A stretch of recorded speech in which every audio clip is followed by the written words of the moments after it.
من يضلله فلا هادي له أشهد أن لا إله إلا الله وحده لا شريك له وأشهد أن محمدا عبده ورسوله যারা কথা বলতেছেন তাদের নিকটে অনুরোধ থাকবে আপনারা চুপচাপ বসে পড়ুন। যারা মিডিয়ার ভাইয়েরা এসেছেন তারা দেখতে পাচ্ছেন যে আপনারা দাঁড়িয়ে থাকার কারণে মানুষের কষ্ট হচ্ছে। আপনারা দাঁড়িয়ে না থেকে আপনারা বসে যান, মানুষকে দেখার সুযোগ করে দিন। আর কোনো দিনই মজলিসের আদব হচ্ছে, আমার ওস্তাদ মুফতি সাঈদ আহমদ পালানপুরীর একটা ঘটনা আমি বিভিন্ন মজলিসে শুনিয়ে থাকি। তো আজকের মজলিসেও প্রয়োজনের আলোকে শোনানোর প্রয়োজন বোধ করতেছি। আমরা দারুল উলুম দেওবন্দে 1 থেকে 1,500 ছাত্র এরকম একটা ক্লাসরুমে, আজকে আপনারা এখানে যতজন উপস্থিত আছেন এর চাইতেও কয়েক গুণ, জনসাধারণ নয় ছাত্র, এর চাইতেও কয়েক গুণ ছাত্র, 1,500 ছাত্র একই ক্লাসরুমে উপস্থিত। ওস্তাদ মুফতি সাঈদ আহমদ পালানপুরি আসার 10-15 মিনিট আগে থেকে পুরো ক্লাসরুম পিন পতন নীরবতা বিরাজ করত। মুফতি সাঈদ আহমদ পালানপুরি আসার 10-15 মিনিট আগে থেকে পুরো ক্লাসরুমে পিন পতন নীরবতা। পিন পতন নীরবতা মানে পিন পড়লে শব্দ শোনা যাবে, স্টেপলারের পিন পড়লে শব্দ শোনা যাবে, এরকম নীরবতা। ওস্তাদ যদি ক্লাসে ঢোকার পূর্ব মুহূর্তে বুঝতে পেরেছেন যে কোনো ছাত্র কথা বলতেছে, উনি গ্রহণ করেন না, তো উনি বাধ্য কিসের? বাধ্য নন, উনি ফি সাবিলিল্লাহ ক্লাস নিতে আসেন, ক্লাস থেকে ফিরে যান। ইলিম দিতে আসেন, ইলিম দিয়ে যান।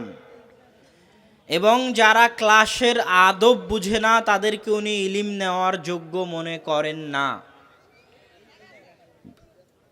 এবং আমি আব্বুর সাথে গত 2 বছর প্রোগ্রাম করে দেখেছি, ওনার মধ্যেও এই মানসিকতা বিরাজ করে। উনি জালসা কমিটি, এলাকার লোক, নেতৃস্থানীয় ব্যক্তি, চেয়ারম্যান, এমপি, মেম্বার, মন্ত্রী, কাউকে পরোয়া করে প্রোগ্রাম করার প্রয়োজন বোধ করেন না। কেননা প্রোগ্রামে আসার জন্য উনি কন্টাক্ট করেন না। আজকের যারা প্রোগ্রামের আয়োজক তারাও বলতে পারবে না যে আব্দুর রাজ্জাক বিন ইউসুফ তার 2 ছেলে সহ এসেছে, মর্মে অগ্রিম এত টাকা নিয়েছে এবং এত টাকা দাবি করেছে। আর আব্দুর রাজ্জাক বিন ইউসুফের আজীবনের চ্যালেঞ্জ আছে যে প্রমাণ দেখাতে পারলে বক্তব্যই দিবে না। তো এটা আসার পিছনে উদ্দেশ্যই হচ্ছে দিনের দাওয়াত। অতএব দিনের দাওয়াত যেহেতু দিতে এসেছি, সেহেতু জালসা আয়োজক কমিটির কাছেও বাধ্য নই, আপনাদের কাছেও বাধ্য নই। যদি আপনারা প্রোগ্রাম চলার মতো পরিবেশ রক্ষা করতে পারেন প্রোগ্রাম হবে, আর যদি রক্ষা করতে না পারেন তাহলে প্রোগ্রাম বাদ দিয়ে চলে যেতে হবে। অতএব এই যে ভাই বসেন, আপনার মোবাইলের প্রয়োজন নাই, শত মিডিয়ায় চলতেছে, আপনার মোবাইল দিয়ে আর কয়টা হবে? সমস্যা নাই, এখানে 100টা ক্যামেরা চলতেছে, আপনারা যদি বন্ধ হয়ে যায় তবু আপনি ডিস্টার্ব দিয়েন না। সুতরাং পরিবেশ আপনারা বজায় রাখেন। আমরা দিনের দাওয়াত দিতে এসেছি, এখানে দিনের দাওয়াতের আলোচনা হবে। যারা ঘোরাঘুরি করছেন, পিছনে বসে আছেন, দাঁড়িয়ে আছেন, সকলকে বসার জন্য অনুরোধ জানাচ্ছি। রাসূল সাল্লাল্লাহু আলাইহি ওয়াসাল্লাম যখন কথা বলতেন তখনও তিনি বসে কথা বলতেন এবং জনগণকে বসতে বলতেন। এটা কোরআন এবং হাদিসের আদব। আমাদের মধ্যে আদবের চরম অভাব আছে। ইলিম শিখার আগে আদব শিখা উচিত। আব্দুল্লাহ বিন মুবারক, ইমাম মালিক তারা বলতেন আমরা অর্ধেক ইলিম শিখেছি আর অর্ধেক আদব শিষ্টাচার শিখেছি। আমাদের অর্ধেক ইলিম অর্ধেক শিষ্টাচার। বানারসের যে মাদ্রাসায় আমি কোরআন হিফজ করেছি, গিলেট বাজার, সেই মাদ্রাসার যিনি প্রধান ছিলেন, তো আমরা ছোটবেলায় যে মাদ্রাসা স্কুলগুলোতে পড়েছি সেগুলোতে আদবের অভাব ছিল। এবং কলমের যে আদব আছে এটা আমরা বুঝতাম না। আমরা কলম দিয়ে এই টেবিলের উপর খেলতাম, কলম দিয়ে খেলতাম। তো আমি একদিন কোরআন হিফজ করা অবস্থায় কেউ একজন পাশে কলম চেয়েছে, আমার হাতে কলম ছিল, আমি কলমটা এইভাবে পাক মেরে বলেন, ফিকে মেরে বলেন, নিক্ষেপ করে বলেন দিয়েছি। তখন উনি আমাকে ডাক দিয়ে বললেন, আব্দুল্লাহ, इल्म और इल्म के साथ मुताल्लिक जो भी चीज़ है उसका एहतराम करना और इसके एहतराम से इल्म में बरकत पैदा होता है। ইলম আর জ্ঞানের সাথে সম্পৃক্ত যা কিছু আছে সব কিছুর সম্মান রক্ষা করতে হবে, কেননা ওগুলোর সম্মান করার মধ্যেই জ্ঞানে বরকত হয়। তো জ্ঞান আর জ্ঞানের সাথে সম্পৃক্ত, জ্ঞান আর জ্ঞানের সাথে সম্পৃক্ত বই, জ্ঞানের সাথে সম্পৃক্ত কলম, জ্ঞানের সাথে সম্পৃক্ত টিচার, জ্ঞানের সাথে সম্পৃক্ত ওস্তাদ, জ্ঞানের সাথে সম্পৃক্ত মাদ্রাসা, জ্ঞানের সাথে সম্পৃক্ত মসজিদ, এগুলো প্রত্যেকটার স্ব মর্যাদা রক্ষা করতে হবে। যে ছাত্র তার ওস্তাদকে সম্মান করা জানে না, ওই ছাত্রের জ্ঞানে বরকত হবে না। এটাই পৃথিবীর চিরাচরিত নিয়ম। আপনি আজকে এখানে কথা শুনতে এসেছেন, আপনি যদি কোরআন এবং হাদিসের মর্যাদা, মজলিসের মর্যাদা রক্ষা করতে না পারেন, তাহলে আপনার জীবনে, আপনার সময়ে এবং আপনার আজকের এই অর্জিত জ্ঞানে বরকত হবে না। রাসূল সাল্লাল্লাহু আলাইহি ওয়াসাল্লাম বলছেন, মসজিদ হচ্ছে আল্লাহর জিকির করার জায়গা, আল্লাহকে স্মরণ করার জায়গা, আল্লাহ সুবহানাহু ওয়া তাআলার নাম নেওয়ার জায়গা। এই জন্য ওই মসজিদকে সম্মান করতে হয়।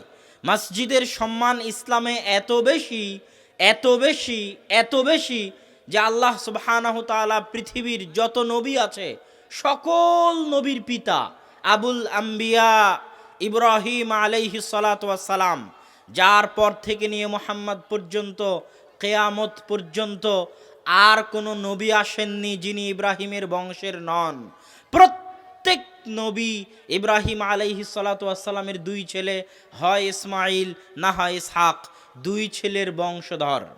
সম্মানিত উপস্থিতি, সেই ইব্রাহিম আলাইহিস সালাতু ওয়াস সালামকে আল্লাহ সুবহানাহু ওয়া তাআলা বলছেন, তাহহির বাইতি লিত তাইফিন, ইব্রাহিম তুমি আর তোমার ছেলে ইসমাইল মিলে আমার ঘর বাইতুল্লাহ পরিষ্কার করবে, সাফ করবে, ঝাড়ু দিবে।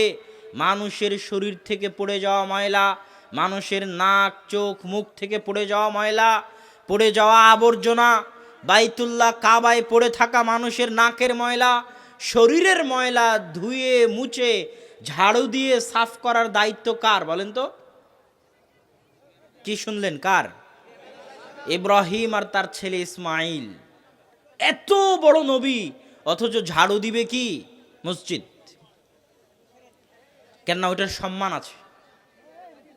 রাসূল সাল্লাল্লাহু আলাইহি ওয়াসাল্লাম বলছেন, মসজিদে থুথু নিক্ষেপ করা অথবা মসজিদের নাকের ময়লা ফেলা গুনাহ, স্পষ্ট কথা, গুনাহ।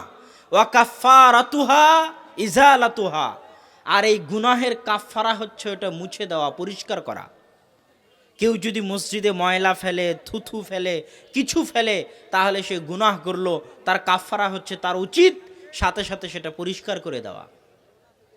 রাসূল সাল্লাল্লাহু আলাইহি ওয়াসাল্লাম বলছেন, কেউ যদি মসজিদে হারানো বিজ্ঞপ্তি দেয়, সে যেন তার হারানো জিনিস ফিরে না পায়। তোমরা দোয়া করিও, কেউ যদি মসজিদে হারানো বিজ্ঞপ্তি দেয়, সে যেন তার হারানো জিনিস ফিরে না পায়। যে মসজিদে ক্রয় বিক্রয় করে, তার ক্রয় বিক্রয়ে যেন লাভ না হয়, কেননা মসজিদ ক্রয় বিক্রয়ের জায়গা নয়, মসজিদ হারানো বিজ্ঞপ্তি প্রচার করার জায়গা নয়। মসজিদ হচ্ছে আল্লাহ সুবহানাহু তাআলার নাম স্মরণ করার, আল্লাহ সুবহানাহু তাআলার ইবাদত করার জায়গা। তাহলে এই যে ইলমের সাথে সম্পৃক্ত যা কিছু আছে, মসজিদ, মাদ্রাসা, কলম, উস্তাদ, টিচার, বই, খাতা, সব কিছুকে সম্মান করা, সব কিছুর মর্যাদা রক্ষা করা জ্ঞানে বরকত হওয়ার মাধ্যম। আর আজকের এই মজলিসটা হচ্ছে জ্ঞানের মজলিস, মজলিসুল ইলম। কেননা যেখানেই ইসলামের দাওয়াত সেটাই জ্ঞান। জ্ঞান ব্যতীত ইসলাম নেই, পুরো ইসলামটাই জ্ঞান। আর ইসলামের বিপরীত যা কিছু আছে তা হচ্ছে মূর্খতা। ইসলামের বিপরীত যা কিছু আছে তা কি বলেন তো? জাহেলিয়াত, মূর্খতা। আর ইসলাম হচ্ছে জ্ঞান।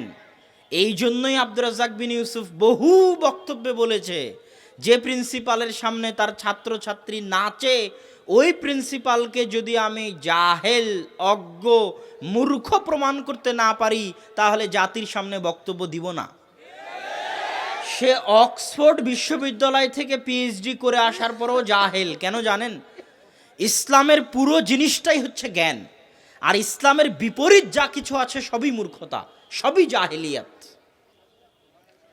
তো ইসলামে গান বাজনা নেই, সে করছে মানে সে মূর্খতায় আছে।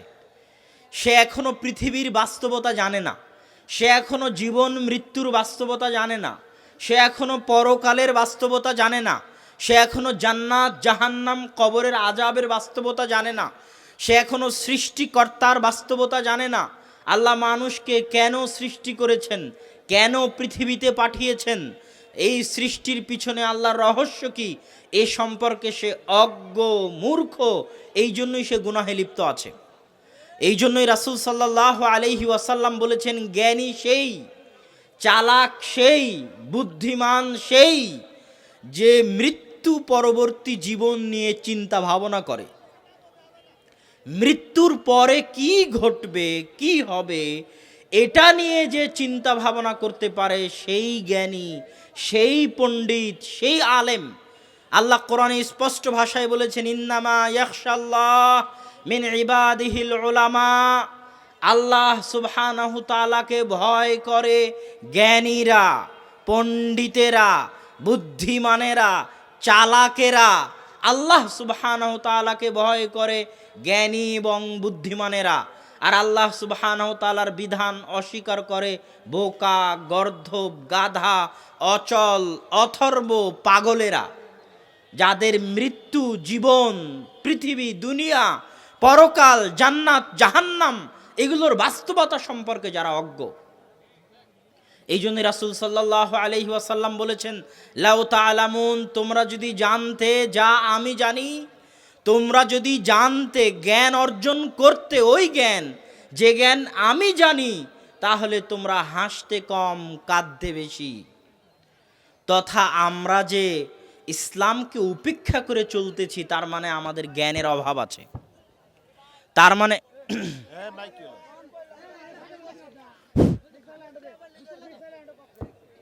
আমরা যে ইসলামকে উপেক্ষা করে চলতেছি, তার মানে আমাদের কিসের অভাব আছে? জ্ঞানের অভাব আছে, বুদ্ধির অভাব আছে। জ্ঞান এবং বুদ্ধি যদি থাকতো, আমরা ইসলামকে উপেক্ষা করতাম না।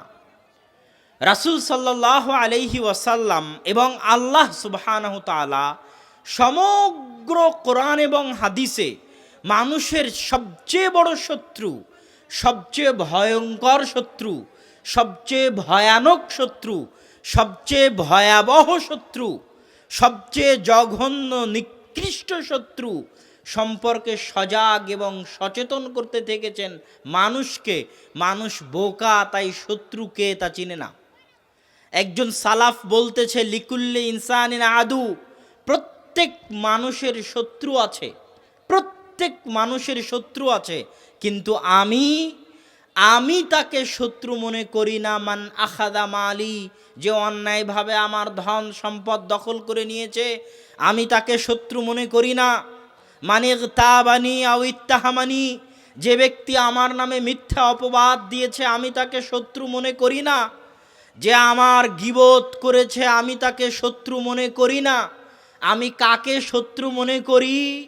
ইযা আনা ফি তাআতিল্লাহ, যখন আমি আল্লাহর আনুগত্যে থাকি আর কেউ আমাকে আল্লাহর আনুগত্য থেকে দূরে নিয়ে যাওয়ার চেষ্টা করে, আমি তাকে আমার শত্রু মনে করি।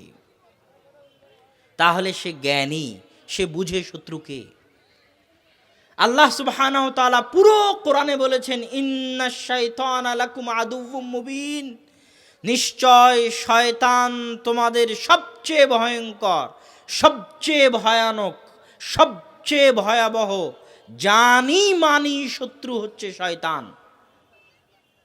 আপনি পবিত্র কোরআনের পৃষ্ঠা পৃষ্ঠা উল্টাবেন, আল্লাহ সুবহানাহু তাআলা মানুষকে শয়তানের ষড়যন্ত্র সম্পর্কে পুরো কোরআনে মানুষকে সজাগ এবং সতর্ক করতে থেকেছে।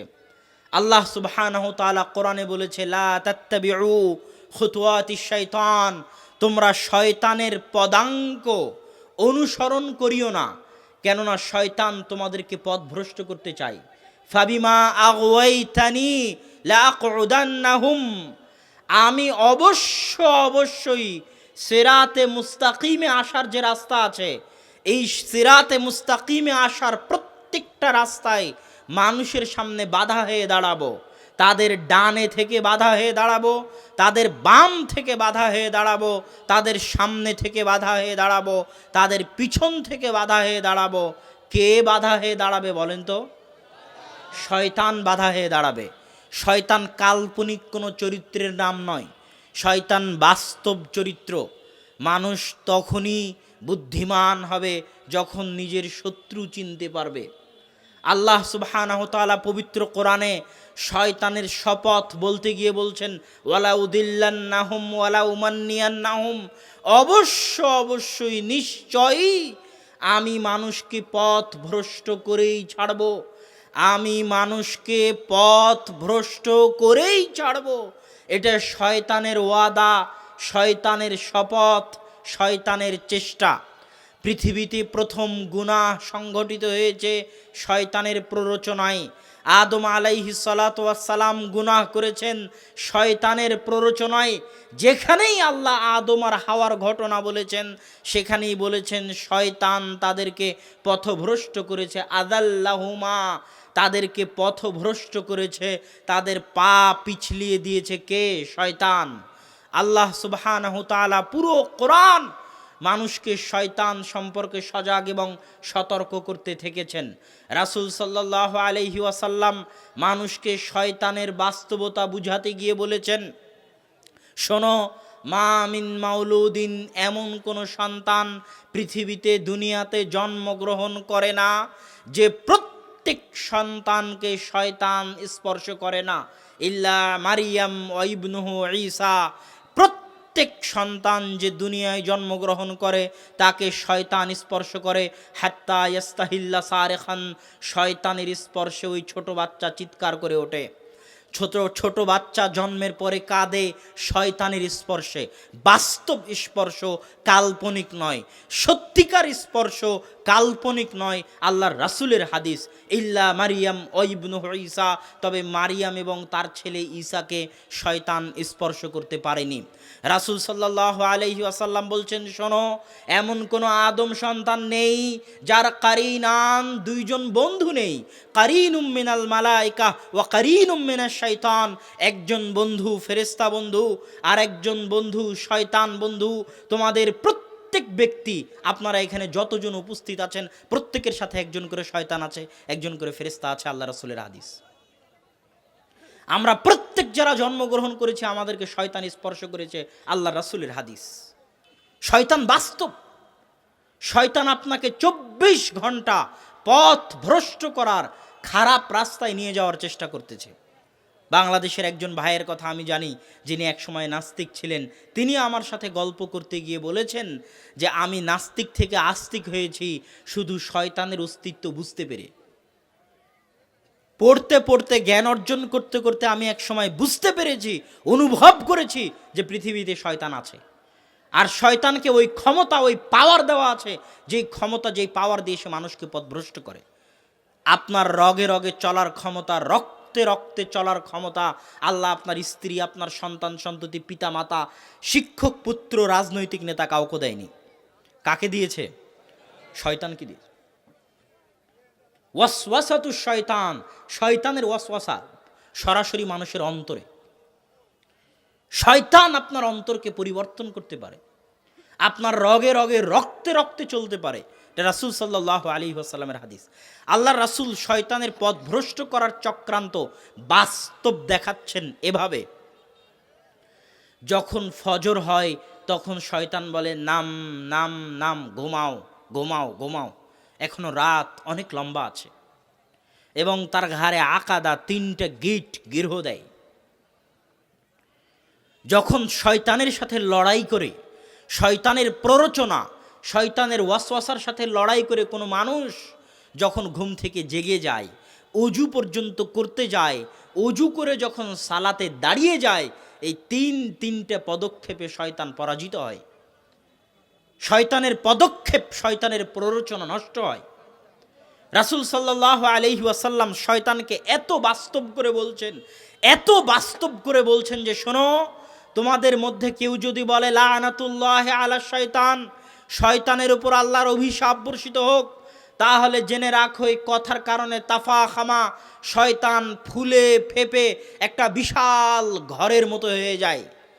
যখনই কেউ শয়তানের উপর অভিশাপ করে, শয়তানকে গালিগালাজ করে, তখন শয়তান ফুলে ফেপে একটা ঘরের মতো হয়ে যায় গর্ব এবং অহংকারে।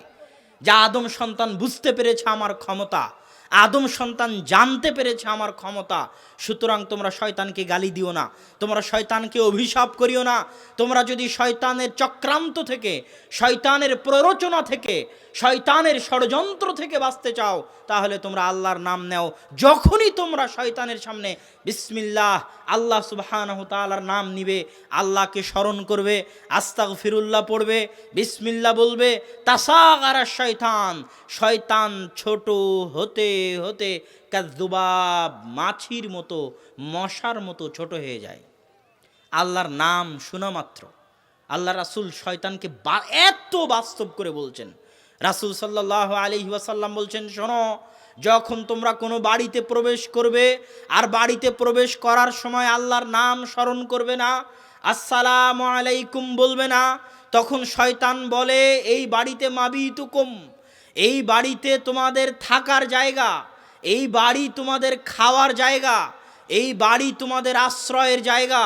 তখন ওই বাড়ি থাকার জায়গা হবে শয়তানের, ওই বাড়ি খাওয়ার জায়গা হবে শয়তানের।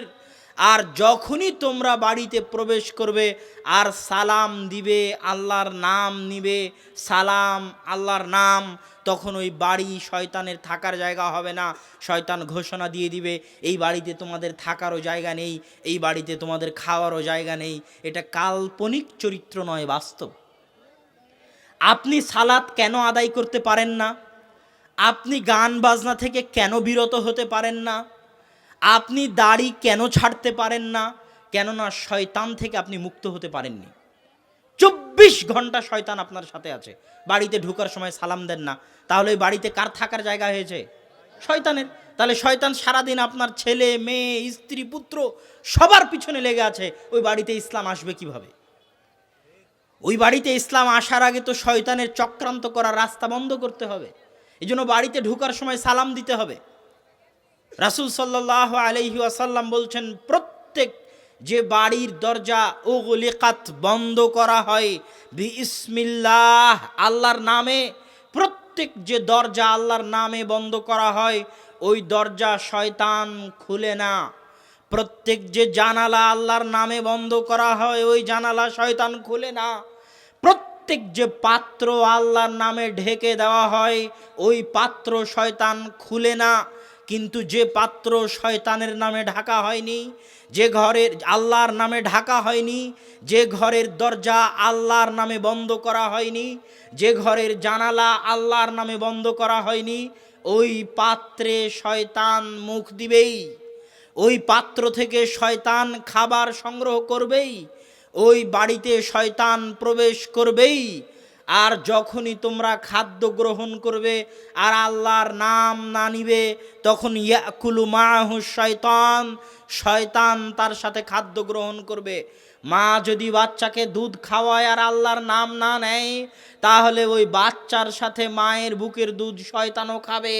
আল্লাহর রাসূলের হাদিস, সন্তান যদি খেতে বসে বিসমিল্লাহ না বলে, তাহলে ওই খাবারের সাথে শয়তানও খাবার খাবে। আল্লাহর রাসূলের হাদিস। তাহলে আপনার 24 ঘন্টা দিন রাত উঠা বসা কার সাথে হচ্ছে? শয়তানের সাথে। তাহলে আপনি রাস্তা পাবেন কিভাবে? শয়তানের তো শপথ সিরাতে মুস্তাকিমে আসতে দিবে না আপনাকে।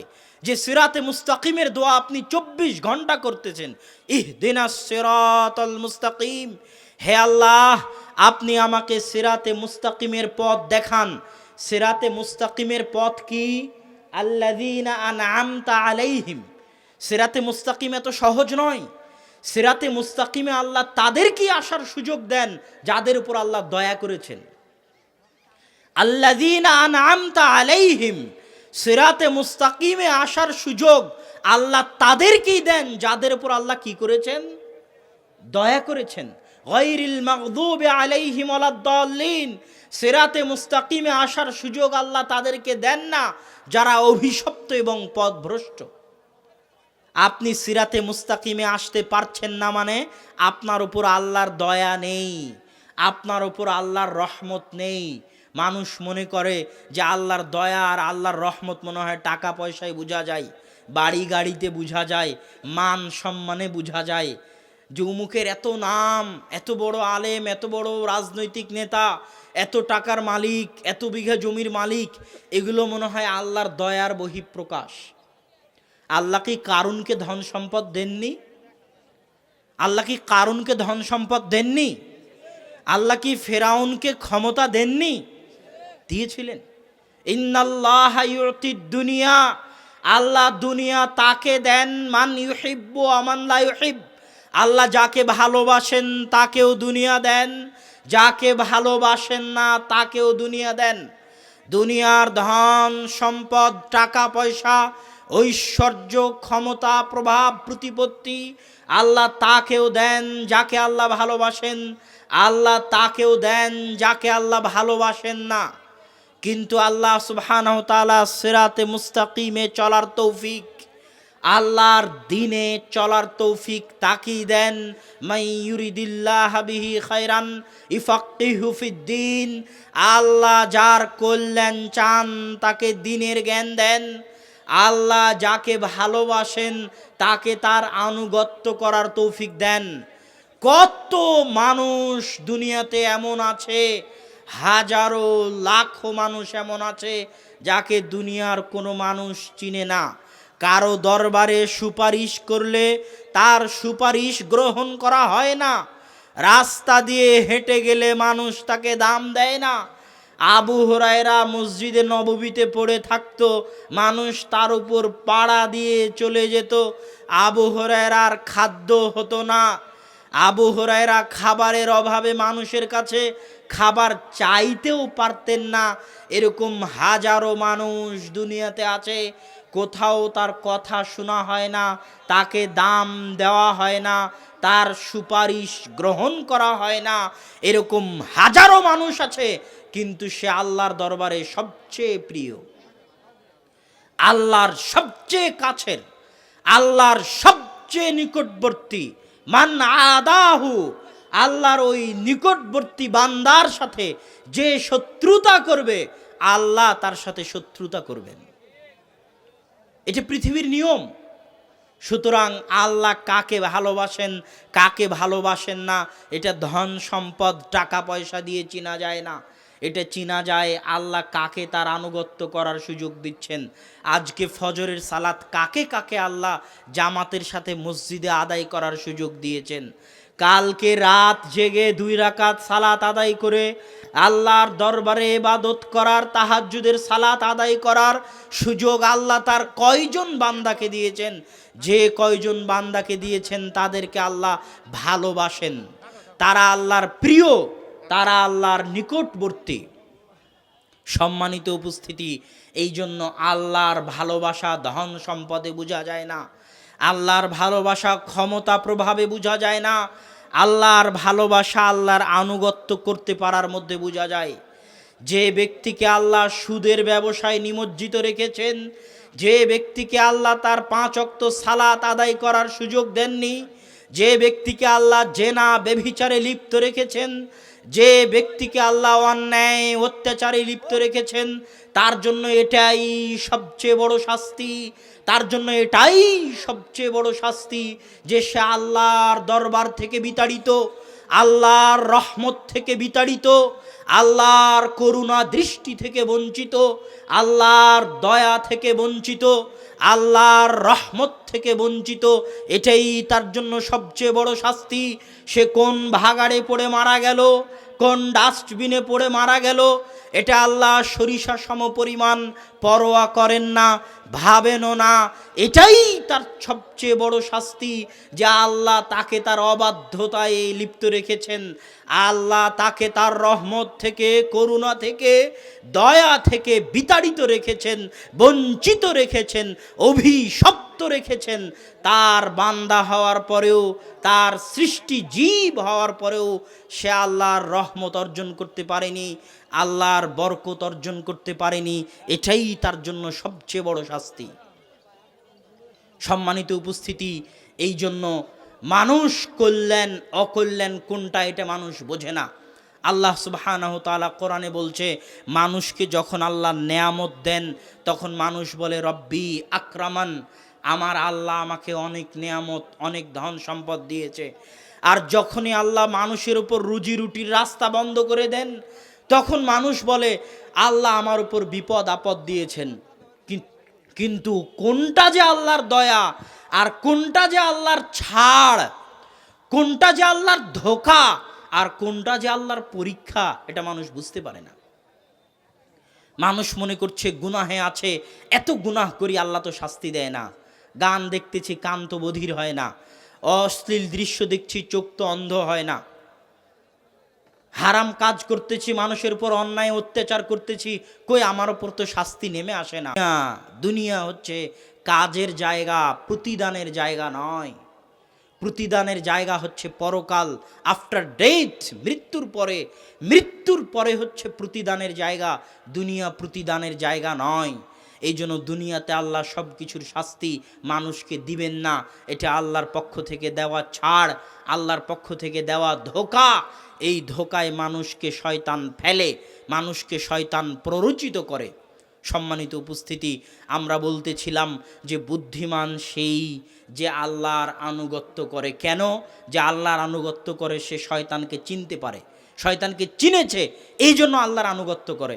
এই যে শত শত যুবক বসে আছে, এ ধরেন ফজরের সালাতে যদি না ওঠে, যদি গান শুনতে তার ভালো লাগে, গান বাজনা কনসার্ট করতে যদি তার ভালো লাগে, প্রেমিকার সাথে কথা বলতে যদি তার ভালো লাগে, এটা সে মনে করতেছে তাকে ভালো লাগতেছে, কিন্তু বাস্তব হচ্ছে শয়তান তাকে ভালো লাগাচ্ছে। এটা হচ্ছে শয়তানের প্ররোচনা। কিন্তু সে যেহেতু শয়তানকে চিনে না, শয়তান কে তা জানে না, শয়তানের অস্তিত্বে বিশ্বাস করে না, এই জন্য সে মনে করতেছে এটা আমি নিজে করতেছি, আমার ভালো লাগতেছে এই জন্য করতেছি। কিন্তু আসলে এটা শয়তান তাকে করাচ্ছে, কিন্তু ভিতরে ভিতরে তার অন্তর কষ্ট পাচ্ছে। অন্তর কিভাবে কষ্ট পায়? আল্লাহ সুবহানাহু তাআলা যখন আদম আর হাওয়ার ঘটনা বললেন, তখন কোরআনে আল্লাহ বলছেন, রব্বানা যালামনা আনফুসানা ওয়া ইল্লাম তাগফির লানা ওয়া তারহামনা লানাকুনান্না মিনাল খাসিরিন। হে আল্লাহ, আমরা অত্যাচার করেছি, জুলুম করেছি আমাদের আত্মার উপর, নাফসের উপর। আদম আলাইহিস সালাম বলেননি যে আল্লাহ গুনাহ করেছি। কি বলেছেন? আল্লাহ কি করেছি? কথা বলেন তো, কি বলছেন? অত্যাচার করেছি, জুলুম করেছি, নিজের আত্মার উপর জুলুম করেছি। কেন? এই আত্মা সৃষ্টি হয়েছে পৃথিবীতে নয়, এই আত্মা সৃষ্টি হয়েছে আসমানে। মায়ের পেটে যে শরীর সৃষ্টি হয়েছে, এই শরীর দুনিয়াতে সৃষ্টি হওয়া, কিন্তু এই শরীরের মধ্যে যে আত্মা আছে, এটা ফেরেশতা বহন করে, আসমান থেকে বহন করে এনে, যখন পুরো শরীরের গঠন শেষ হয়ে যায় ৪৪-এ, তখন ফেরেশতা ফু দেওয়ার মাধ্যমে ওই শরীরের মধ্যে আত্মাটা প্রবেশ করিয়ে দেয়। মায়ের পেটে যখন শরীর গঠন হচ্ছে তখন আত্মা ছিল না। আস্তে আস্তে পূর্ণ শরীর যখন গঠন হয়ে যায় মায়ের পেটে, তখন ওই নিস্তেজ, নিষ্প্রাণ, মৃত শরীরে প্রাণ সঞ্চার করে আসমান থেকে আনা আত্মা, যেটা এখন ভিতরে আছে। এই আত্মাই মালাকুল মাউত যখন আসে, তখন এই আত্মাই কবজ করার জন্য আসে। এই আত্মা কবজ করার বিশাল আনুষ্ঠানিকতা আছে, এই আত্মা দেওয়ারও বিশাল আনুষ্ঠানিকতা আছে। আত্মা দেওয়ার সময় লিখে দেওয়া হয়, পুনরায় লিখিত করা হয় কি রিজিক, কি ফল, ভালো মন্দ, কল্যাণ অকল্যাণ, জীবন মৃত্যু, বিপদ আপদ, বালা মুসিবত সব লিখে দেওয়া হয়। যদি ভাগ্যে করোনা ভাইরাস থাকে তাহলে পাথরের মধ্যে লুকালেও হবে, কেননা মায়ের পেটে ৪৪-এ আল্লাহ সুবহানাহু ওয়া তাআলা লিখে দিয়েছেন। আর যদি না থাকে তাহলে সারা পৃথিবী মিলে সব করোনা ভাইরাস আপনার শরীরে ইনজেকশন করে পুশ করে দিলেও আপনার শরীরে করোনা ভাইরাস হবে না, কেননা আপনার ভাগ্যে লেখা নাই। এটার নাম তাকদীরের প্রতি বিশ্বাস। তাকদীরের প্রতি বিশ্বাস না থাকলে পৃথিবী কেউ চালাতে পারবে না। পৃথিবী আজীবনই লকডাউন দিয়ে রাখতে হবে। কথা যতদিন পৃথিবী চলবে ততদিন লকডাউন। এক করোনা ভাইরাস যাবে আর একটা আসবে। সারা পৃথিবী তো ভাইরাস আর ব্যাকটেরিয়াতে ভর্তি। এখানে ভাইরাস আছে, এখানে আছে, ব্যাকটেরিয়া আছে। মানুষের জীবনই ভাইরাস ব্যাকটেরিয়ার সাথে চলে। একটা যাবে আর একটা আসবে। সারা পৃথিবী লকডাউন দিয়ে রাখতে হবে, সাজীবনের জন্য লকডাউন দিয়ে রাখতে হবে। চলতে পারবে না, কেউ চালাতে পারবে না। পৃথিবী চলতেই পারবে একমাত্র তাকদীরের উপর বিশ্বাস করে। ভাগ্যে যা আছে সেটা হবে, সাধ্যমতো সতর্কতা, আর বাকিটুকু আল্লাহর উপর ভরসা। এটাই বাঁচার রাস্তা। এই কথাটাই আব্দুর রাজ্জাক বিন ইউসুফ যখন করোনা ভাইরাস শুরু হয় তখন বলেছিলেন। কিন্তু এত সমালোচনা, বাপরে বাপ! কিন্তু এখন সবাই ওই কথায় ফিরে এসেছে। তো আব্দুর রাজ্জাক বিন ইউসুফ শুরু থেকেই অটল ছিলেন। প্রথম দিন বলেছেন যার করোনা ভাইরাস হয়েছে তার সাথে খেতে রাজি আছে। যার করোনা ভাইরাস হয়েছে তার কাফন দাফন গোসল জানাজা দিতে রাজি আছে।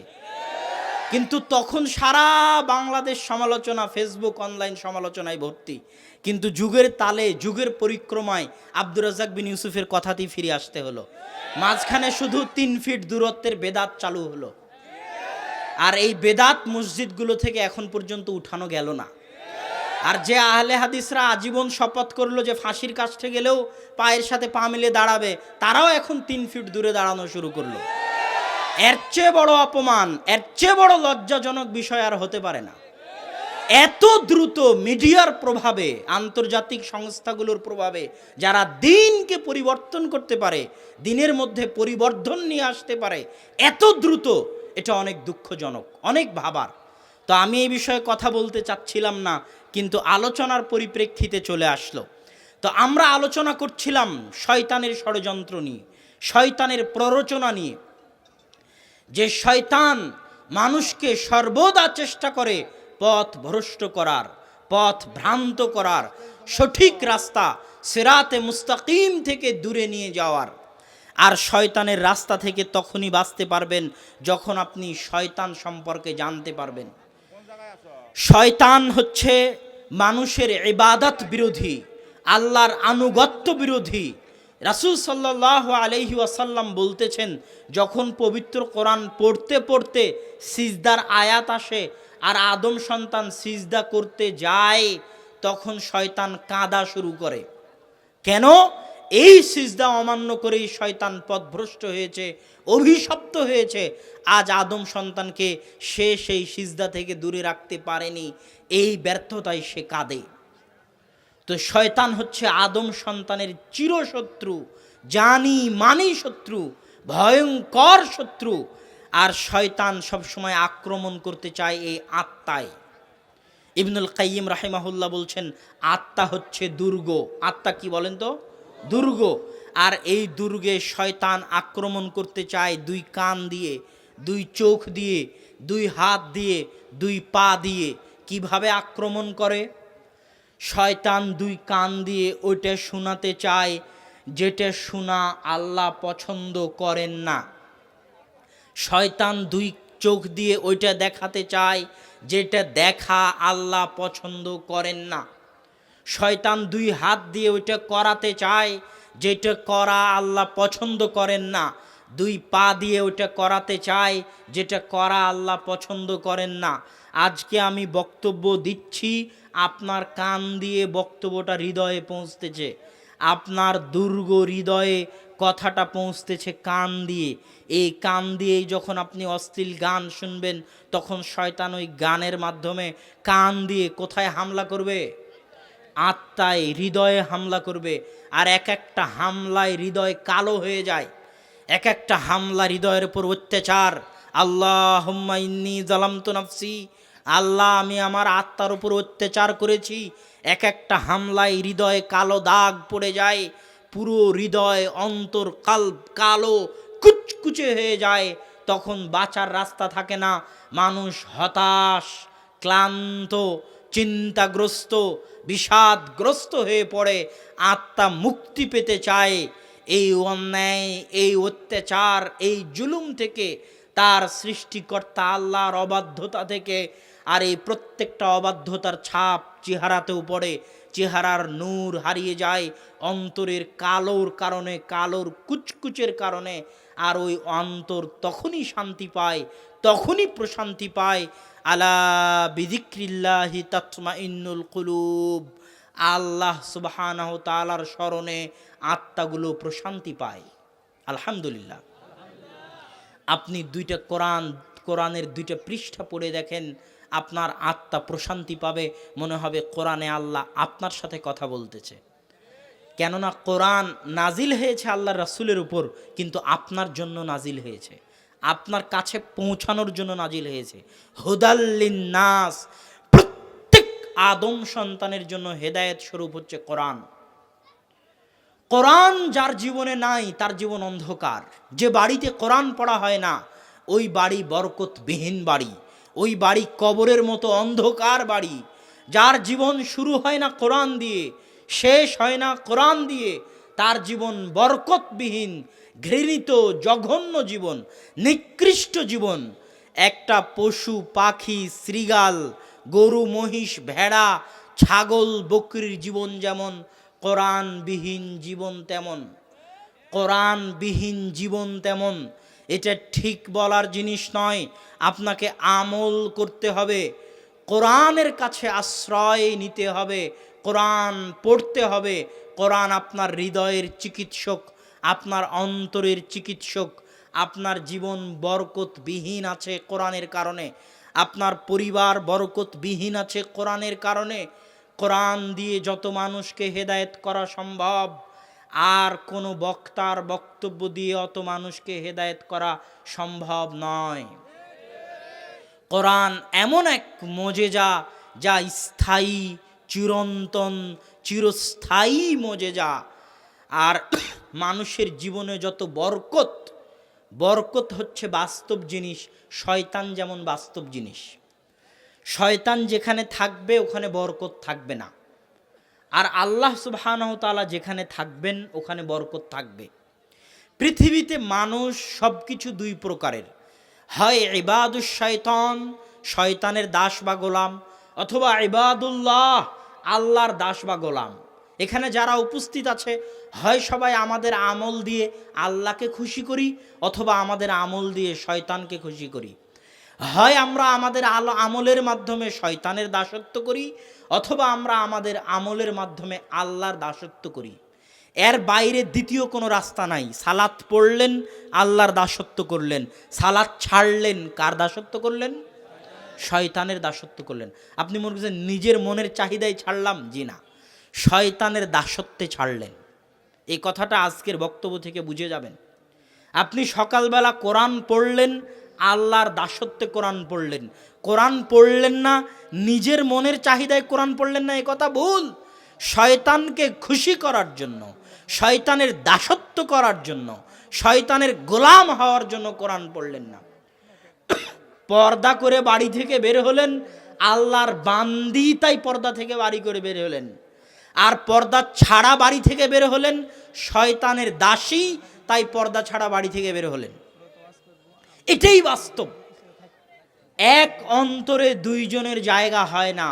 হয় এই অন্তর দিয়ে আপনি আল্লাহর কর্মকে ভালোবাসেন, আল্লাহর নির্দেশকে ভালোবাসেন, আল্লাহর আনুগত্য করাকে ভালোবাসেন, অথবা এই অন্তর দিয়ে আপনি শয়তানি কাজ, শয়তানি কার্যকলাপ, শয়তানি আমল আখলাককে ভালোবাসেন।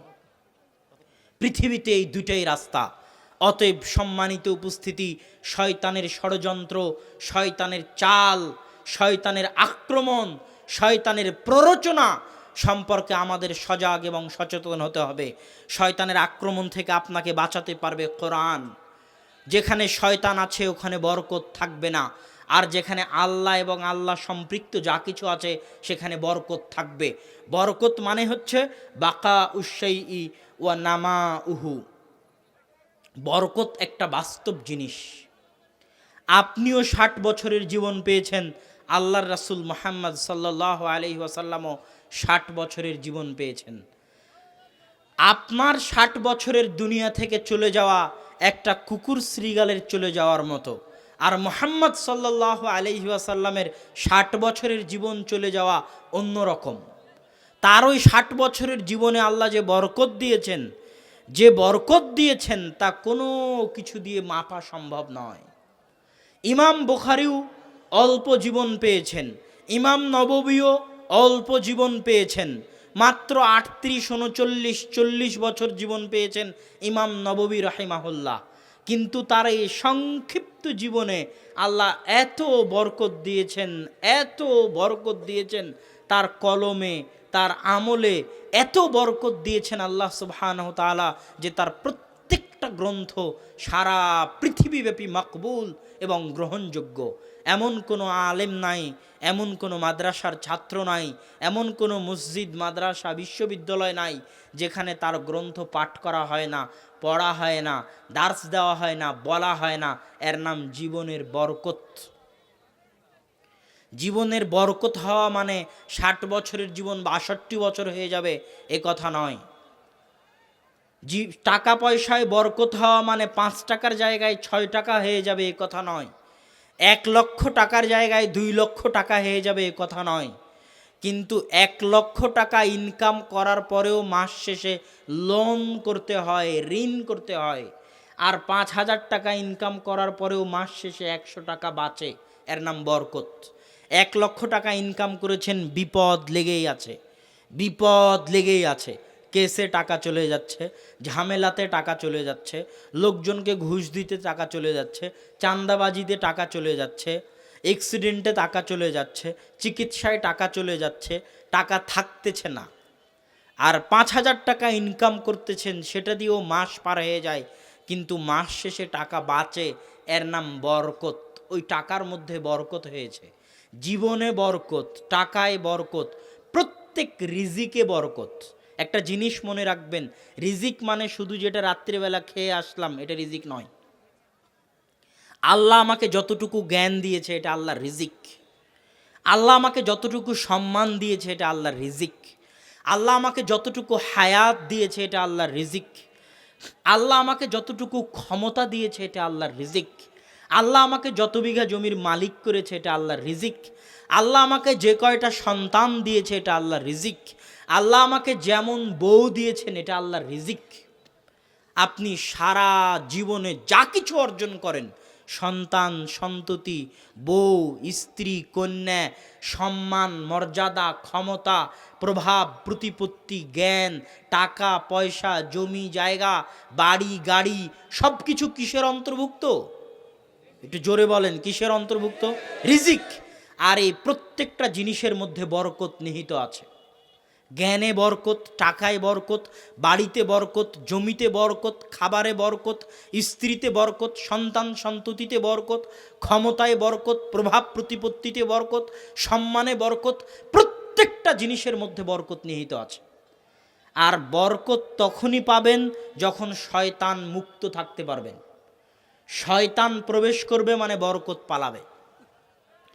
যা কিছুতে শয়তান খুশি হয় সেটাই শয়তানের দাসত্ব। যা কিছুতে আল্লাহ অসন্তুষ্ট হয় সেটাই শয়তানের দাসত্ব। শয়তান পৃথিবীতে মানুষকে সবচেয়ে বড় যে জিনিসটা করে শান্তি পায়, মজা পায়, আরাম পায়, সবচেয়ে যে জিনিসটা শয়তান করাতে চায় মানুষকে, সেটা হচ্ছে শিরক। শিরক করানো হচ্ছে শয়তানের সবচেয়ে বড় ষড়যন্ত্র। নূহ আলাইহিস সালাতু ওয়াস সালাম যখন মারা গেলেন, তখন তার কওমের যারা নেককার, কল্যাণকামী বান্দা ছিল, শয়তান তাদের কানে এসে বলল, শোনো, উমুক উমুক বান্দার মূর্তি বানাও, তাহলে তাদেরকে দেখে সৎ আমল করার আগ্রহ জাগবে। এটা শয়তান প্ররোচনা দিল, ওয়াসওয়াসা দিল। তখন তারা কি করলো? তারা নবীদের কবরকে মসজিদ বানাতো, আর কল্যাণকর নেককার বান্দাদের মূর্তি বানাতো। নবীদের কবরকে মসজিদ বানাতো কেন? ওই যে নবীর কবর দেখে স্মরণ হবে যে বেশি বেশি ইবাদত করতে হবে, এটা শয়তানের ষড়যন্ত্র, প্ররোচনা। কল্যাণকর নেককার বান্দাদের মূর্তি বানাতো কেন? দেখে স্মরণ হবে যে আমল করতে হবে, এই জন্য। এটা শয়তানের প্ররোচনা। এই জন্য কাবা ঘরে যাদের মূর্তি ছিল তারা কোনো খারাপ ব্যক্তির মূর্তি ছিল না। ইব্রাহিম আলাইহিস সালাতু ওয়াস সালামের মূর্তি ছিল, ইসমাইল আলাইহিস সালাতু ওয়াস সালামের মূর্তি ছিল। নেককার, কল্যাণকর, দামি, উত্তম, সৎ নবী রাসূল, পরহেজগার বান্দাদের মূর্তি নির্মাণ করা হতো। কেন? এটা শয়তানের প্ররোচনা। ধীরে ধীরে ওই মূর্তিটার পূজা করানো শুরু করবে। এটা শয়তানের প্ররোচনা এবং ষড়যন্ত্র। এবং মুসলমানদের একটা অংশ মুশরিকদের সাথে মিলে যাবে, মুশরিকদের মতো মূর্তি পূজায় লিপ্ত হবে, মুশরিকদের মতো মূর্তিকে সম্মান করবে। এটা আল্লাহর রাসূলের আদি ভবিষ্যৎবাণী, 1400 বছর আগের ভবিষ্যৎবাণী।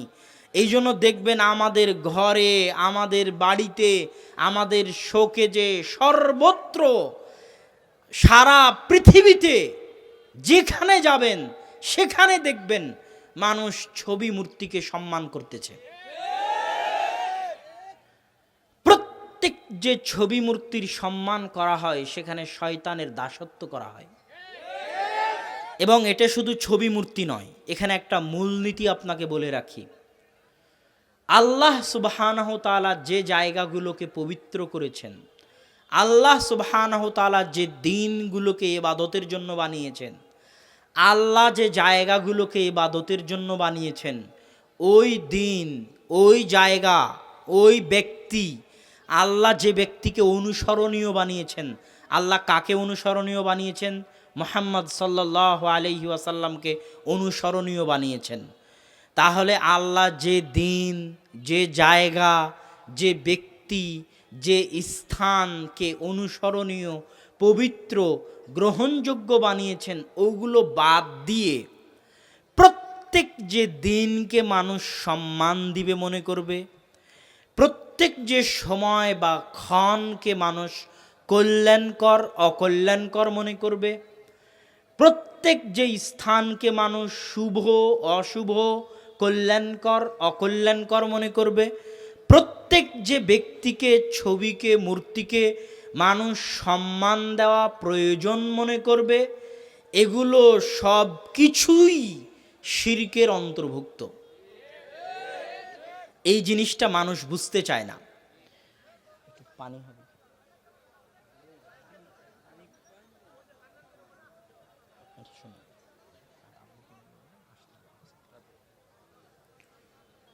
তো প্রত্যেক যে দিন, যে স্থান, যে ক্ষণ, যে ব্যক্তি, যে ছবি, যে মূর্তি, যেটাকে আলাদাভাবে, বিশেষভাবে সম্মানের মনে করা হবে, সেগুলো সব কিছুই আল্লাহর অস্তিত্বের, আল্লাহর উলুহিয়াতের, আল্লাহর সম্মান এবং আল্লাহর মর্যাদা বিরোধী।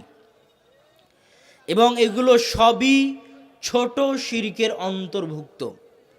তো শয়তান যে কাজটা করিয়ে সবচেয়ে শান্তি পায়, সবচেয়ে আরাম পায়, সেটা হচ্ছে আল্লাহর উলুহিয়াতে শরীক স্থাপন করা। এই জন্য নিজের অন্তরকে সবসময় পরিষ্কার রাখবেন। আপনার হাতের রেখা দেখে, আপনার জন্ম তারিখ দেখে, পত্রিকার রাশি দেখে, যা কিছু দেখে কোনো ক্ষণ নির্ধারণ করা হবে, সময় নির্ধারণ করা হবে, দিন নির্ধারণ করা হবে, আলাদাভাবে উদযাপন করার জন্য, আলাদাভাবে পালন করার জন্য কোনো নদী নির্ধারণ করা হবে গোসল করার জন্য, হিন্দুদের গঙ্গা নদীর মতো। কোনো গাছ নির্ধারণ করা হবে, কয়েকশো বছর পুরাতন বট গাছ। কোনো পাথর নির্ধারণ করা হবে, বিশাল বড় পাথর। কোনো জায়গা নির্ধারণ করা হবে, সেটা যে জায়গায় হোক, পাথরের বানানো খাম্বা হোক, মূর্তি হোক, ভাস্কর্য হোক, যেটাই হোক, সব কিছুই আল্লাহ সুবহানাহু তাআলার উলুহিয়ত। উলুহিয়ত মানে কি বুঝেন? আল্লাহ সুবহানাহু তাআলার উলুহিয়ত আর রুবুবিয়তের মধ্যে পার্থক্য আছে। আল্লাহ সুবহানাহু তাআলার তিনটে বিষয়। এক, আল্লাহ সুবহানাহু তাআলার ইলাহ হওয়া, আল্লাহ সুবহানাহু তাআলার রব হওয়া, আল্লাহ সুবহানাহু তাআলার নাম ও গুণাবলী। আল্লাহ সুবহানাহু তাআলার রব হওয়া এটা হিন্দুও মানে, বৌদ্ধও মানে, খ্রিস্টানও মানে, ইহুদিও মানে, মুসলমানও মানে, সবাই মানে আল্লাহ সুবহানাহু তাআলার রব হওয়া। আল্লাহ কোরআনে বলেছেন যে আল্লাহ রাসূল আপনি একজন খ্রিস্টানকে জিজ্ঞেস করে দেখেন দেখি, মান খালাকাস সামাওয়াতি ওয়াল আরজ, আসমান জমিনকে সৃষ্টি করেছে? লা ইয়াকুলুন্নাল্লাহ, ওই খ্রিস্টান বলবে আসমান জমিন আল্লাহ সৃষ্টি করেছে। আপনি একটা ইহুদিকে জিজ্ঞেস করেন কে আসমান জমিন সৃষ্টি করেছে, সে বলবে আল্লাহ সৃষ্টি করেছে। একটা হিন্দুকে জিজ্ঞেস করেন, সে বলবে উপরওয়ালা একজন আছে, তিনি সৃষ্টি করেছেন। তো যেখানেই যাবেন তারা একজন উপরওয়ালার অস্তিত্ব স্বীকার করে। এটা আল্লাহকে রব হিসেবে মানা। রব মানে যিনি লালন পালন করেন, যিনি খাওয়ান পরান। এই যে আমরা বেঁচে আছি, শীতকালে সূর্যের আলোর প্রয়োজনটা বুঝতে পারেন? সূর্যের আলোর যে প্রয়োজনীয়তা, সূর্যের আলো থেকে 1 মাস গামলা দিয়ে একটা ঘাস ঢেকে রাখলে 1 মাস পর সবগুলো ঘাস মারা যাবে। সূর্যের আলো যদি পৃথিবীতে না পৌঁছে, আমাদের কাছে না পৌঁছে, আমরা মারা যাব, আমরা বাঁচতে পারবো না, শক্তি পাবো না। সূর্যের আলোয় ওই ঘাসপালাগুলো বেঁচে থাকে, ওই ঘাসপালাগুলো গরু ছাগল খায়, ওই গরু ছাগলের গোস্তগুলো আমরা খাই। এইভাবে সূর্যের শক্তিটা ভাগ হয়ে মাধ্যম দিয়ে আমাদের শরীরে আসে। কিন্তু আমরা যে গোস্ত খেয়ে শক্তি নিচ্ছি, ওই শক্তির উৎস সূর্য আর মাটি আর পানি, সেখান থেকে আমাদের শরীরে প্রবেশ করতেছে। আপনি এই জমিনে, এই মাটিতে আল্লাহ সুবহানাহু ওয়া তাআলার চ্যালেঞ্জ, যে দুনিয়ার সব বিজ্ঞানী, সব ডাক্তার মিলে যদি চেষ্টা করে যে একটা বীজ থেকে অঙ্কুরোদ্গম গাছ জন্মাবে, পারবে? যদি আল্লাহ না চান, পারবে না। তাহলে জমিন থেকে রিজিক বের হচ্ছে, আল্লাহ দিচ্ছে। আসমান থেকে সূর্য আসতেছে, আল্লাহ দিচ্ছে। অক্সিজেন আল্লাহ সুবহানাহু তাআলা দিচ্ছে। মাটির নিচের পানি, লবণাক্ত পানি সারা পৃথিবীতে প্রচুর পাওয়া যাবে, অগণিত। সারা পৃথিবীতে লবণাক্ত পানির অভাব নেই। কিন্তু সুপেয় মিষ্টি পানি, মিঠা পানি পৃথিবীতে চরম ও পরম অভাব। এবং ভবিষ্যৎ বিশ্বযুদ্ধ পানিকে নিয়েই হবে। এই সুমিষ্ট মিঠা পানি মাটির নিচ থেকে আসে। আল্লাহ সুবহানাহু ওয়া তাআলা সূরা মুলকের শেষ আয়াতে গিয়ে বলেছেন, শোনো, যদি আমি পানির নিচে, মাটির নিচের পানিকে দূরে করে দিই, না দিই পৌঁছতে, তাহলে পৃথিবীতে এমন কি কেউ আছে যে তোমাদের পানি দিতে পারবে? তাহলে রব লালন পালন করেন, রব্বুল আলামিন, রব্বুল মুসলিমিন নন, রব্বুল মুমিনিন নন, মুমিনদের রব নন, শুধু মুমিনদের রব নন, শুধু মুসলিমদের রব নন, রব্বুন নাস, শুধু মানুষের রব নন, রব্বুল জিন, শুধু জিনের রব নন, রব্বুল আলামিন, আসমান জমিন এবং তার মাঝে যা কিছু আছে, গরু ছাগল মহিষ পোকামাকড় পিঁপড়া জীব জন্তু জানোয়ার মানুষ জিন, হিন্দু বৌদ্ধ খ্রিস্টান নাস্তিক সকাল সন্ধ্যায় যে আল্লাহ সুবহানাহু তাআলাকে গালি দেয়, তারও রব, তারও খাবারের ব্যবস্থা, তারও থাকার ব্যবস্থা, তারও জীবন মৃত্যুর মালিককে আল্লাহ সুবহানাহু ওয়া তাআলা। এটা হচ্ছে রব্বুল আলামিন। আলহামদুলিল্লাহি রব্বিল আলামিন। প্রশংসা শুধু আল্লাহ সুবহানাহু তাআলার, রব্বুল আলামিনের। আলহামদের জায়গায় আল্লাহ সুবহানাহু তাআলা আল মাদহ ব্যবহার করেননি, আস-সানাও ব্যবহার করেননি। যদি আল্লাহ সুবহানাহু তাআলা মাদহ ব্যবহার করতেন, তাহলে অর্থ হতো এমন গুণ, যে গুণ মানুষের জানা জরুরি, মানুষ জানে। শুকরিয়া যদি ব্যবহার করা হতো, তাহলে এমন জিনিস যেটা দেওয়ার পরে, অনুগ্রহ করার পরে পাল্টা শুকরিয়া জানানো হয়। আমি আপনাকে 10 টাকা দিলাম, তাই আপনি আমার শুকরিয়া আদায় করলেন। আজকে বক্তব্য দিয়ে গেলাম, ভালো বক্তব্য, তাই মাদাহ, প্রশংসা করলেন। আজকের যদি বক্তব্য আমার না শুনতেন, তাহলে প্রশংসা করতেন না। আমি যদি 10টা টাকা না দিতাম, তাহলে শুকরিয়া আদায় করতেন না। এই জন্য আল্লাহ শুকরিয়াও ব্যবহার করেননি, মাদহ ব্যবহার করেননি। আল্লাহ ব্যবহার করেছেন আলহামদ। আমি তোমাকে কিছু দিই আর না দিই, তুমি আমার গুণ জানো আর না জানো, সর্বাবস্থায় আমি যদি তোমার সন্তানের মৃত্যু দেই তাও, আমি যদি তোমার সন্তানকে এসএসসি পাশ করাই তাও, আমি যদি তোমার সন্তানকে অ্যাক্সিডেন্ট করাই তাও, আমি যদি তোমার 10,000 টাকা হারিয়ে ফেলি তাও, আর আমি যদি তোমাকে 10,000 টাকা দিই তাও, ফি কুল্লি হাল, সর্বাবস্থায়, জেনে হোক না জেনে হোক, কিছু পেয়ে হোক না পেয়ে হোক, বিপদে হোক আপদে হোক, সুস্থতায় হোক অসুস্থতায় হোক, সর্বাবস্থায় যে প্রশংসাটা হয় সেটাকে বলা হয় হামদ। আলহামদুলিল্লাহি রব্বিল আলামিন। এই জন্য আল্লাহ সুবহানাহু তাআলা হচ্ছে মানুষের রুজি রুটির মালিক, এবং আল্লাহ সুবহানাহু তাআলা মানুষকে রিজিক দেন। মাইয়াত্তাকিল্লাহ ইয়াজআল লাহু মাখরাজা, যে ব্যক্তি আল্লাহকে ভয় করবে আল্লাহ তার রিজিকের ব্যবস্থা করবেন। কোথায় থেকে করবেন? মিন হাইসু লা ইয়াহতাসিব, এমন জায়গা থেকে তার রিজিকের ব্যবস্থা করবেন যে জায়গা সম্পর্কে সে নিজে জানতও না। এটা আল্লাহর ওয়াদা। শয়তান মানুষকে দুনিয়ার ভয় দেখিয়ে পথ ভ্রষ্ট করতে চায়, আর আল্লাহ রিজিকের ওয়াদা দিয়ে মাইয়াত্তাকিল্লাহ ইয়াজআল লাহু মাখরাজা, আল্লাহকে ভয় করো, আল্লাহ তোমার রিজিকের ব্যবস্থা করবে এমন জায়গা থেকে যে জায়গা থেকে তুমি কল্পনাও করতে পারবে না। আর আল্লাহ যাকে চান ইয়ারযুকু মাইয়াশা বিগাইরি হিসাব, আল্লাহ যাকে চান তাকে বেহিসাব রিজিক দান করেন, বেহিসাব রুজি দান করেন যাকে চান। এটা আল্লাহ সুবহানাহু তাআলার ক্ষমতা। আল্লাহ সুবহানাহু তাআলা মারিয়ামকে অসময়ে ফলমূল দিয়েছেন।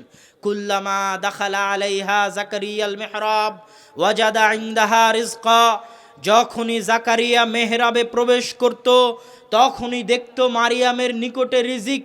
আন্না লাকি হাদা, মারিয়াম এই অসময়ের রিজিক কোথায় থেকে আসলো? হুয়া মিন ইনদিল্লাহ, এই অসময়ের রিজিক আল্লাহর পক্ষ থেকে এসেছে। আল্লাহ যাকে চান তাকে বেহিসাব রিজিক দান করতে পারেন, এটা আল্লাহর ওয়াদা। আপনি হয়তো বলবেন আল্লাহ যখন রিজিক দিবে, আল্লাহকে ভয় করলেই যখন রিজিক পাওয়া যাবে, তাহলে ঘরে বসে থেকে কেন আল্লাহ রিজিক দেন না? শত মানুষের প্রশ্ন। এই প্রশ্নের উত্তর আল্লাহ সুবহানাহু ওয়া তাআলা দিয়েছেন। আল্লাহ বলছেন ফাইদা কুজিয়াতিস সালাত ফান্তাশিরু ফিল আরজ ওয়াবতাগু মিন ফাজলিল্লাহ, দুনিয়ার মানুষ যখন সালাত শেষ হয়ে যায়, ফাইদা কুজিয়াতিস সালাত, যখন জামাতে সালাত শেষ হয়ে যায়, ফান্তাশিরু ফিল আরজ, তোমরা জমিনে ছড়িয়ে পড়ো, ওয়াবতাগু মিন ফাজলিল্লাহ, জমিনের প্রত্যেকটা কোণায়, প্রত্যেকটা ইঞ্চিতে, প্রত্যেকটা জায়গায়, প্রত্যেকটা কোণায় কোণায়, ইঞ্চিতে ইঞ্চিতে রিজিক লুকানো আছে। এখানে যে 1 ইঞ্চি মাটি আছে, এই 1 ইঞ্চি মাটিতেও রিজিক লুকানো আছে। পৃথিবীর প্রতিটি কোণায় কোণায়, ইঞ্চিতে ইঞ্চিতে আল্লাহ রিজিক লুকিয়ে রেখেছেন। আল্লাহ বলছেন তোমরা রিজিকের সন্ধানে বেরিয়ে পড়ো, ঘরে বসে থাকিও না। রিজিক আল্লাহর দয়া, রিজিক আল্লাহর রহমত, রিজিককে অবমূল্যায়ন করতে হয় না। ওই যে রিকশাওয়ালা, ওই রিকশাওয়ালাকে গিয়ে যদি বলেন যে আমি কড্ডার মোড়ে যাব, সিরাজগঞ্জে যাব, সে যদি বলে না আমি যাব না, সে আল্লাহর রিজিককে অপমান করলো। আমি অন্য রিকশাওয়ালার কাছে না গিয়ে তার কাছে গিয়েছি, এটা তার রিজিক। আপনার দোকানে এসে দোকানদারে দোকানের কাছে কিনতে চেয়েছে, এটা আল্লাহর রিজিক।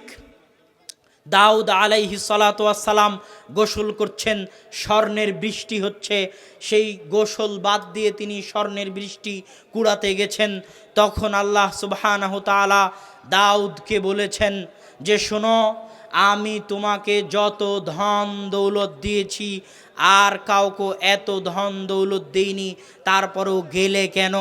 এটা আল্লাহর রিজিক ছিল, তাই তিনি গিয়েছেন। সম্মানিত উপস্থিতি, আল্লাহ সুবহানাহু তাআলার রিজিক হচ্ছে আমাদের প্রতি, আল্লাহ সুবহানাহু তাআলার দয়া, আল্লাহ সুবহানাহু তাআলার রহমত। এই জন্য আমি আজকের আলোচনার সারমর্ম যদি আপনাদের সামনে পেশ করি, তাহলে সেই সারমর্ম দাঁড়াবে শয়তান মানুষের সবচেয়ে বড় শত্রু। শয়তান মানুষের সবচেয়ে বড় শত্রু। আর এই শত্রু যেখানে থাকবে সেখানে বরকত থাকবে না।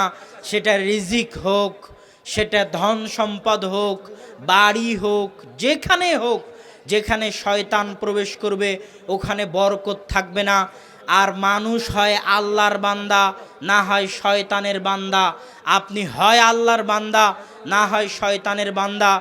অতএব আজকের আলোচনা থেকে এই সিদ্ধান্ত নিয়ে আপনাকে বাড়িতে ফিরতে হবে যে আপনি আল্লাহর দাসত্ব করে জীবন কাটাবেন, না শয়তানকে সন্তুষ্ট করে শয়তানের দাসত্ব করে জীবন কাটাবেন। এটা আপনাকেই সিদ্ধান্ত নিতে হবে।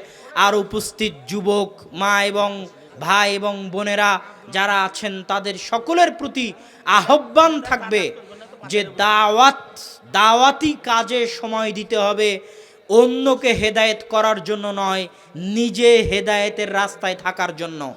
দাওয়াতি কাজে সময় দিতে হবে, অন্যকে হেদায়েত করার জন্য নয়, নিজে হেদায়েতের পথে থাকার জন্য।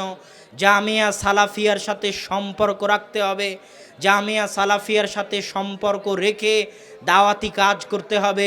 মাসিক আল ইতিসামের সাথে সম্পর্ক রেখে দাওয়াতি কাজের পরিকল্পনা গ্রহণ করতে হবে। এটা আপনাদের নিকটে একান্ত জোরালো আবেদন এবং দাবি। আমি আজকে এতটুকু বলেই আমার সংক্ষিপ্ত আলোচনা শেষ করছি। ও আখিরু দাওয়ানা আনিল হামদুলিল্লাহি রাব্বিল আলামিন। আসসালামু আলাইকুম ওয়া রাহমাতুল্লাহি ওয়া বারাকাতুহু।